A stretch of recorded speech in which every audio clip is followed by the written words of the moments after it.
Okay, next I want to talk to you about all of the editing features and revising features that are available to you. The first thing you should do if you have not added it yet is to add Grammarly. I'll show you how to do that. So if you look at the top here for me, I already have it.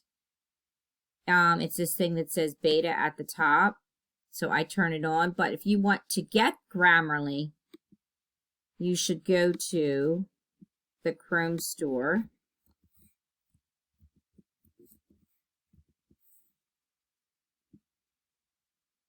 Okay, Chrome Web Store. And then you're going to type Grammarly in the box. Grammarly.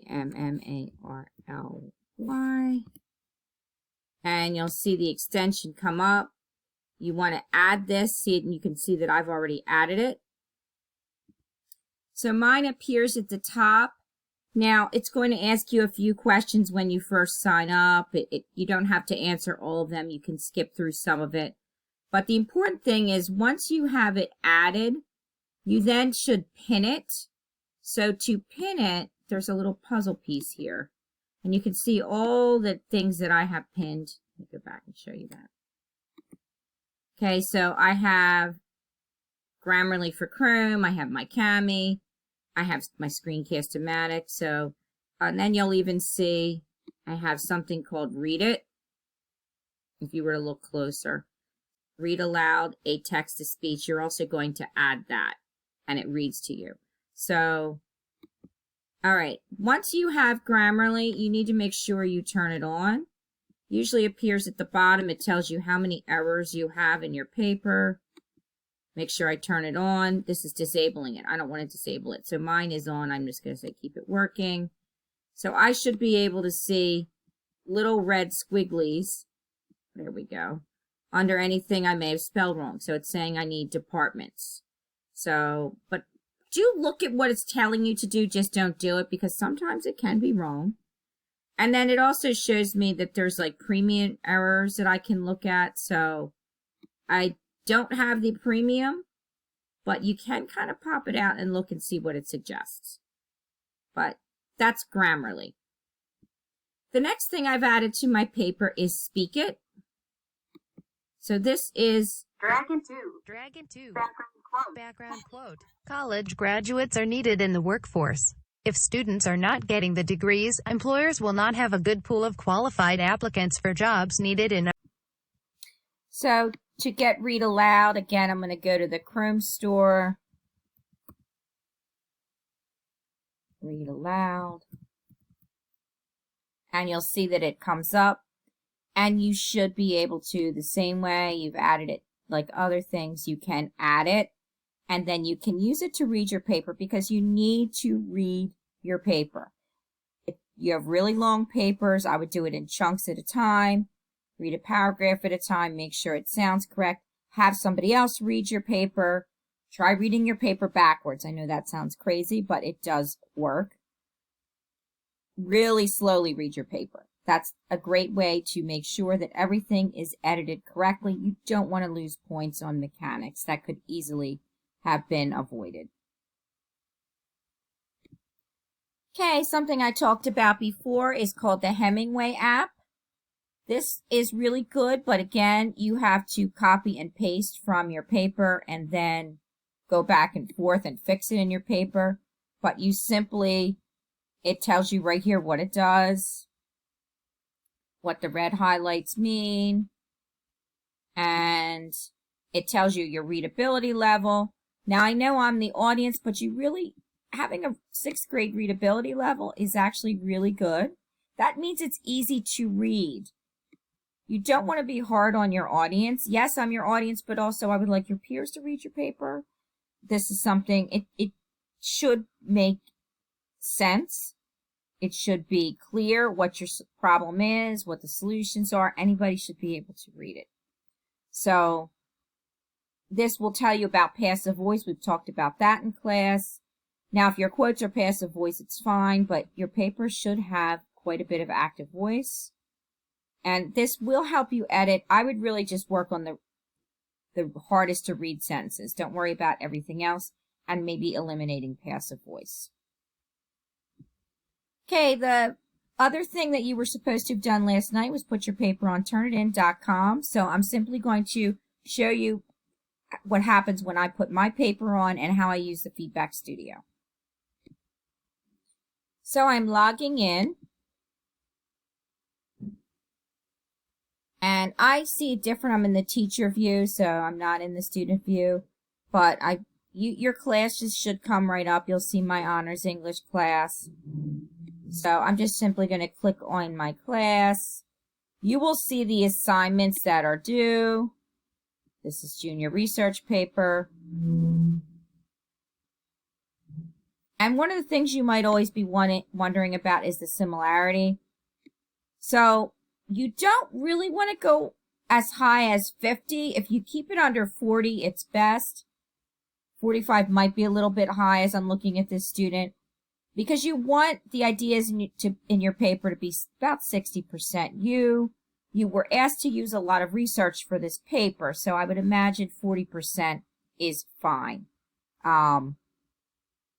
If you didn't use quite enough quotes, then you'll have a lower number. As long as you're above 10, I would say. Like if you have a 0, then you didn't do the research. So that's kind of where I'm looking for as far as the similarity. All right, I'm going to show you how to use the Feedback Studio with my sample paper. So I can submit your files for you. I don't want to have to do that. This is your job. I'm giving you a grade for it, but I'm going to use the cut and paste upload. And I'm just going to call the student Karen Dragon or something like that.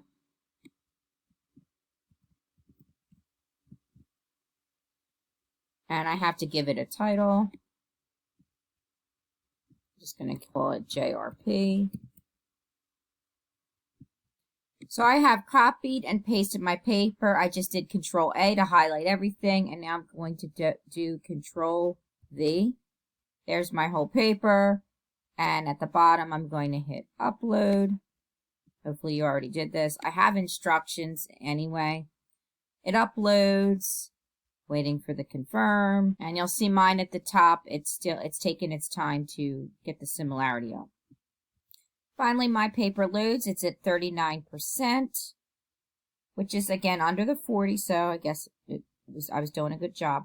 All right, here's where the grading is. Here's my file. So if I click grade,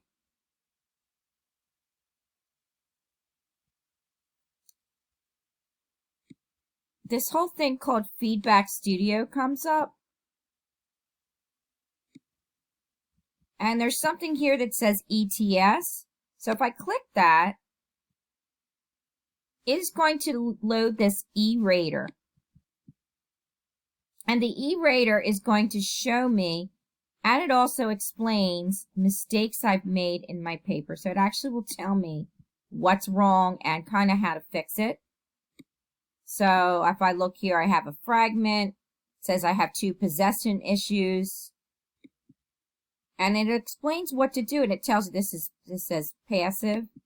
So it'll say you may need to use an apostrophe to show, oh, that's possession.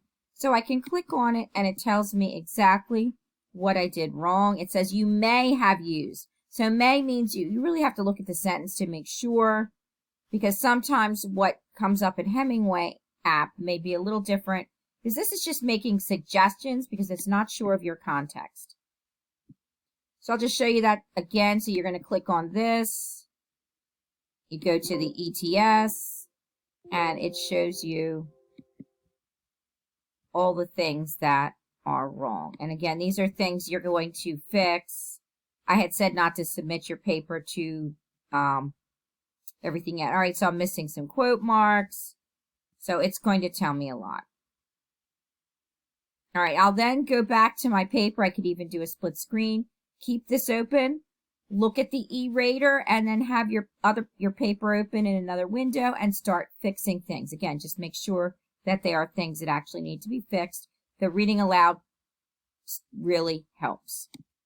Okay, one more trick to show you, and then I promise I'm done. So, want to get rid of those contractions, and if you used you, so you can just go, you can hunt for things using Control F. And then you can put in an apostrophe, and it will show you all of your contractions. And you just simply use the arrow key to go to each of the areas where you might have a contraction.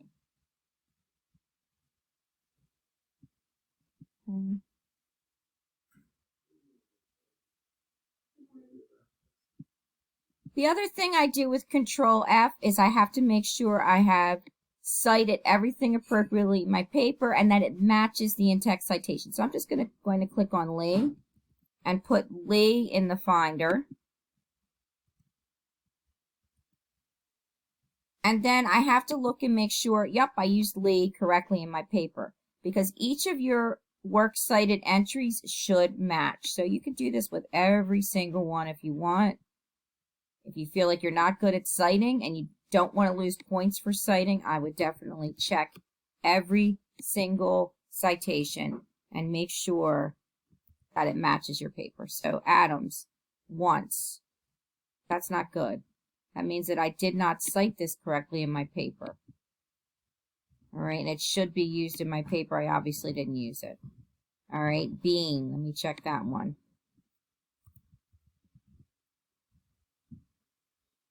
Okay, Bean, I used it 3 times, so it's definitely cited in my paper. Let's just make sure I cited it as the person.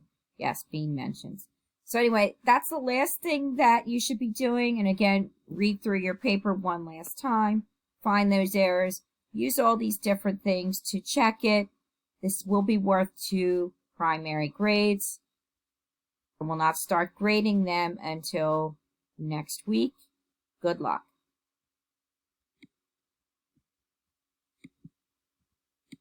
Proud of everybody who has done what they're supposed to do. Keep it up.